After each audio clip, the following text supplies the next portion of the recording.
سراج الملت حضرت اقدس مولانا شاہ سید بلال حسین صاحب تھانوی دامت برکاتم العالیہ، خلیفہ مجاز حضرت شاہ ابرار الحق ہردوئی رحمت اللہ علیہ، حضرت والا ہمارے بھی تشریف فرما ہے۔ حضرت والا کی طبیعت بڑی ناساز ہے کیونکہ رات دن سفر میں ہے، اور بس شعر کے ساتھ کہ اہل محفل منتظر ہیں دیر سے عالی وقار، اہل محفل منتظر ہیں دیر سے عالی وقار، آپ کے پند و نصاحے کا ہمیں ہے انتظار۔ حضرت والا کی بس علم کی تھوڑی سی نصیحتیں ہوں گی اور اس کے بعد دعا ہو جائے گی۔ یہ بیچ میں یہ جگہ ہے، یہ پر کر لو، بس جگہ پر کر لو، آپ قریب ہو جاؤ۔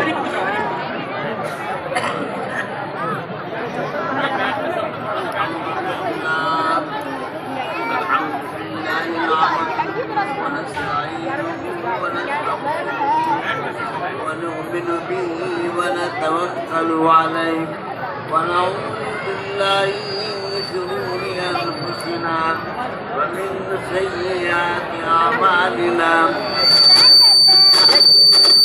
فلا مضل له ومن يضلل فلا هادي له ونشهد أن لا إله إلا الله وحده لا شريك له ونشهد أن سيدنا وحبيبنا وشفيعنا ومولانا محمدا عبده ورسوله صلى الله تعالى عليه وسلم تسليما كثيرا كثيرا أما بعد فأعوذ بالله من الشيطان الرجيم بسم الله الرحمن الرحيم ألا بذكر الله تطمئن القلوب صلاة ایسے کہ میری طبیعت ناساز ہے او بچوں بچو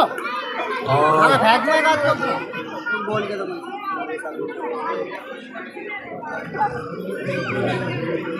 حضرت قاضی عبید الرحمن صاحب دعوت کرتا سے والہانہ تعلق ہے، اور ان کا تعلق بھی ان کے باپ کا، ان کے دادا کا۔ میرے والد صاحب مرحوم تشریف لاتے تھے یہاں کیلی کے اندر، مجھے خوب یاد ہے۔ اس زمانے میں میری عمر 10-11 سال کی تھی، اس وقت میں آتے تھے اور اب آپ میری والا برابر آنا جانا۔ اس وقت سے ان سے تعلقات، ان کے پورے خاندان، مولانا حنیف صاحب، ان کے والد صاحب، ان کے دادا سے دعا ہے اللہ تعالیٰ قاضی عبید الرحمن کی عمر میں ترقی عطا فرما، اور کمزور سے کہو آمین۔ اللہ تعالیٰ آمین کہنا مجھے سوال ہے۔ حضرت موسیٰ علیہ السلام نماز فرما رہے تھے، دعا کر رہے تھے، تو اور حضرت ہارون آمین کہہ رہے تھے، پائیدار فرما، دونوں دعا میں قبول ہوئے۔ آمین کہنا بھی تو بہت بڑی عبادت ہے بھائی صاحب، اللہ آمین۔ اس لیے دوستوں، یہ دنیا مسافر خانہ ہے، یاد رکھنا، دنیا مسافر خانہ ہے، بتا جی لگانے کی دنیا نہیں ہے، یہ عبرت کی جگہ ہے، تماشا نہیں ہے۔ لوگوں نے تماشا بنا رکھا ہے۔ دوستوں، قرآن کتاب، قرآن جو کتاب ہے جو قیامت تک رہنے والی ہے، یاد رکھنا کوئی کتاب موجود نہیں ہے۔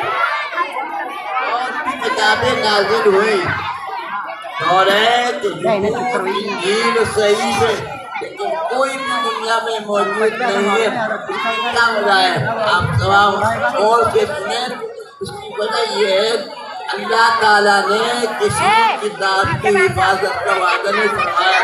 اِنَّا أَنزَلْنَا التَّوْرَاةَ فِيهَا هُدًى وَنُورٌ يَحْكُمُ بِهَا النَّبِيُّونَ الَّذِينَ أَسْلَمُوا لِلَّذِينَ هَادُوا وَالرَّبَّانِيُّونَ وَالْأَحْبَارُ بِمَا اسْتُحْفِظُوا مِنْ كِتَابِ اللَّهِ۔ اللہ کا ارشاد پاک ہے، کسی کتاب کی حفاظت کا وعدہ نہیں فرمایا، لیکن قرآن کو فرمایا اِنَّا نَحْنُ نَزَّلْنَا الذِّكْرَ وَإِنَّا لَهُ لَحَافِظُونَ۔ ہمیں قرآن کا پان کے اتارنے والے اور ہمیں اس کی حفاظت میں نور حق شمع الہی کو بجھا سکتا ہے کون؟ نور حق شمع الہی کو بجھا سکتا ہے کون؟ اور جس کا حامی ہو خدا اس کو مٹا سکتا ہے کون؟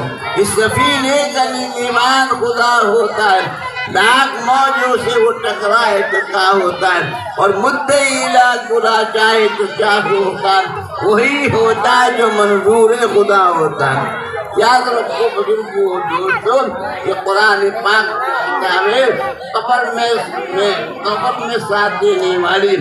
میدان حشر میں یوم ندعو کل اناس بامامہم، اسی کی امامت میں قیامت میں چلیں گے۔ اور جیسے ابھی حضرت مولانا مفتی صاحب بیان کر رہے تھے، حقیقت یہ ہے باری تعالیٰ نے قرآن کو نازل فرمایا ہے، 6000 بچے حافظ ہو گئے، 6666 آتے ان کے قلوب میں آ چکی ہے۔ کوئی چوری نہیں کر سکتا، کوئی نکال نہیں سکتا، بس یہ کہ اللہ تعالیٰ ان کو اور ہم سب کو قرآن پہ عمل کی توفیق عطا فرمائے۔ کہہ دو آمین زور سے، اللہ ہم سب کو قرآن پہ عمل کی توفیق عطا فرمائے۔ یاد رکھو قرآن پہ اگر عمل کریں گے تو زندگی بن جائے گی آپ کی، کوئی کتاب ایسی نہیں ہے۔ بزرگوں دوستو، ایک بات کہتا ہوں، حضرت عمر فاروق رضی اللہ تعالیٰ عنہ خان کو کے سننا میں یہی بات کہہ کے اپنی بات کو ختم کروں گا۔ حضرت عمر فاروق ایمان نہیں لائے اور دشمنان اسلام سے بڑے واقعات ان کے گزر چکے ہیں، بڑے بڑے واقعات، لیکن ایک دن اعلان کیا چچا جان نے ان کے، نعوذ باللہ اگر محمد کا کوئی سر لائے گا تو میں اتنے اونٹے انعام دوں گا۔ اور کسی طرح بہت توجہ سے سننی یہ بات۔ حضرت عمر فاروق ایمان تو لائے نہیں، وہ بھی کفر میں ہیں، ان کو جوش آیا اور انہوں نے کہا چچا جان آپ کا کیا اعلان ہے؟ آپ اعلان میں سنجیدہ ہیں؟ کہا بتیجے جو میں نے اعلان کیا اس پہ میں عمل کروں گا۔ ہاتھ میں تلوار لے کے چلے، راستے میں جلال میں ہے، آنکھیں سرخ ہیں، میان کی تلوار باہر ہے، ایک شخص نے کہا ہے عمر آج تو بڑے جلال میں ہو تم، کہا آج میں نعوذ باللہ میری تلوار ہوگی محمد کے کرو گا اور کیجیے اللہ سمجھ۔ اس نے کہا تم اس کو کیا ختم کرو گے؟ اس کا مذہب اسلام تو تمہارے گھر میں آ چکا ہے، تمہاری بہن ہوئی اور بہن مشرف اسلام ہو چکے۔ غصہ اور آیا، بجائے آقا کی طرف چلنے کے یہ اپنی بہن کے دروازے پر پہنچے۔ وہاں حضرت خباب رضی اللہ تعالیٰ عنہ صحابی ہیں، جلیل القدر صحابی ہیں۔ ایک مرتبہ عمر فاروق نے دیکھا ان کے پورے بدن پہ چتے چتے داغ تھے۔ حضرت عمر فاروق نے فرمایا خباب تمہارے تمام بدن پر چتے چتے داغ کے ذرا سنو نوجوانوں بزرگوں، خدا کی قسم۔ انہوں نے کہا خباب نے اے عمر کیا پوچھا ہے؟ جب میں اسلام میں داخل ہوا کلمہ لا الہ الا اللہ پڑھا تو ظالموں نے انگارے بہکائے اور مجھے اس پہ لٹایا اور میرے انگاروں سے تمام آگ بجھی۔ یہ میری اسلام میں لانے کی پیاری نشانی ہے۔ اور وہ قرآن کی تلاوت کرا رہے تھے، بہن نے بہت دیر میں کھولا، ذرا سنو، تو بہن بہنوں کو مارنے لگے عمر فاروق۔ بہن نے کہا ذرا کان کو میری ماں بہنیں بھی غور کر کے سنیں اور آپ تمام حضرات سنیں۔ بہن نے کہا بھائی کیوں مارتے ہو؟ اسی بھی نعمت تم آتے ہو، ہم مسلم اسلام ہو چکے ہیں، آبا و اجداد کی مدد کو ہم نے چھوڑ دیا ہے۔ عمر فاروق نے فرمایا یہی بات ہے، سنو کان کھول کے۔ بہن نے کہا بھائی جان کان کھول کے سن لو، جان دینا منظور ہے لیکن دامن محمد نہیں چھوڑ سکتا ہے سوا۔ اور کیجیے بزرگوں دوستو، حضرت عمر فاروق نے کہا وہ کیا آیتیں ہیں؟ حضرت خباب اندر سے آئے، کہا کہ سنا وہ قرآن ہے۔ بہن نے کہا تم بھی ناپاک اور تمہارا مذہب بھی ناپاک، ہمارا اللہ بھی پاک، اس کا کلام بھی پاک۔ تو آیت سنو کیا ہے؟ وَمَا أَنزَلْنَا عَلَيْكَ الْقُرْآنَ لِتَشْقَىٰ إِلَّا تَذْكِرَةً لِمَن يَخْشَىٰ تنزيلا ممن خلق الأرض والسماوات الأولى الرحمن على العرش استوى له ما في السماوات وما في الأرض وما بينهما وما تحت الثرى وإن تجهر بالقول فإنه يعلم السر وأخفى الله لا. جب عمر فاروق کے سامنے خباب نے یہ پڑھا اللہ، وہ حضرت عمر فاروق کی آنکھوں میں آنسو آ گئے. ابھی مسلمان نہیں ہے. نوجوانوں قرآن پڑھو. آج آپ نے قرآن چھوڑ دیا ہے، یہی وجہ ہے ما اصابکم من مصیبت فبما کسبت ایدیکم ویعفو عن کثیر. آپ نے کرتوتوں کی بنا پر آپ گناہ کرتے ہو، مصیبت میں مبتلا ہو. نوجوان کا حال بہت خراب ہے. نمازیں ان کے پاس نہیں ہے، قرآن ان کے پاس نہیں ہے. ہر نوجوان کے پاس ایک خراب چیز جس کو موبائل کہتے ہیں. یاد رکھو یہ زندگی خراب کرنے والی چیز ہے. اللہ سے دعا ہے تمام نوجوانوں سے اللہ حفاظت فرما. کہو آمین.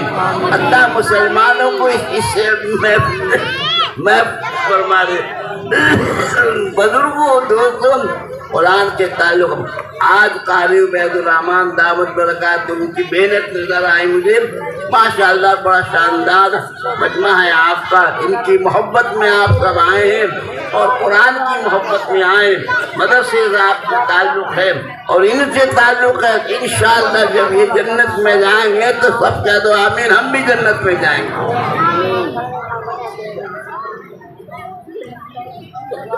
اللهم صل على سيدنا ومولانا محمد وعلى آل سيدنا ومولانا محمد وبارك وسلم. ربنا ظلمنا أنفسنا وإن لم تغفر لنا وترحمنا لنكونن من الخاسرين. ربنا لا تجعلنا فتنة للقوم الظالمين ونجنا برحمتك من القوم الكافرين. ربنا آتنا في الدنيا حسنة وفي الآخرة حسنة وقنا عذاب النار. ربنا لا تزغ قلوبنا بعد إذ هديتنا وهب لنا من لدنك رحمة إنك أنت الوهاب. ربنا إنك من تدخل النار فقد أغويته وما للظالمين من أنصار. ربنا لا تؤاخذنا إن نسينا أو أخطأنا. ربنا ولا تحمل علينا إصرا كما حملته على الذين من قبلنا. ربنا ولا تحملنا ما لا طاقة لنا به واعف عنا واغفر لنا وارحمنا أنت مولانا فانصرنا على القوم الكافرين. اے اللہ ہمارے گناہ کو معاف فرما. رب العالمین ہم سب گناہ گار ہیں. اقرار مجرم میں ہم سے بڑے بڑے گناہ ہو چکے، لیکن آپ ذات سے ہمیں امید آپ ہمارے گناہ کو معاف فرما دیں. رب العالمین اس مجمع کو قبول فرما دیں، اس مدرسے کو ترقیات سے نوازے. ہمارے ساتھ سماوی والدی سے محفوظ اور مگر کامیابی عطا فرما دیں. رب العالمین جتنے بچے حافظ قرآن اللہ ان کو عمل کی توفیق عطا فرما دیں، عالم عمل بنا دیں. جتنی میری ماں بہنیں آئی ہوئی ہیں اللہ ان کو بھی کامیابی عطا فرما دے. ان کو بھی دین پہ چلنا توفیق عطا فرما دے. نمازوں کا شوق عطا فرما دے. ان میں میری ماں بہنوں کو بھی چاہیے کہ وہ قرآن کی تلاوت کریں اور وہ نمازوں کی پابندی کریں، غیبت سے محفوظ رہیں، گناہوں سے محفوظ رہیں، صغیرہ اور کبیرہ گناہوں سے مرد اور عورت ہم سب کی حفاظت فرما دے. بیمار ہیں شفا عطا فرما، بے روزگار ہیں ان کو حلال روزگار عطا فرما دے. رب العالمین تمام دعا کو حضور کے صدقے میں قبول فرما دے. صلی اللہ تعالی علی خیر خلقہ محمد وعلی آلہ و اصحابہ اجمعین برحمتہ.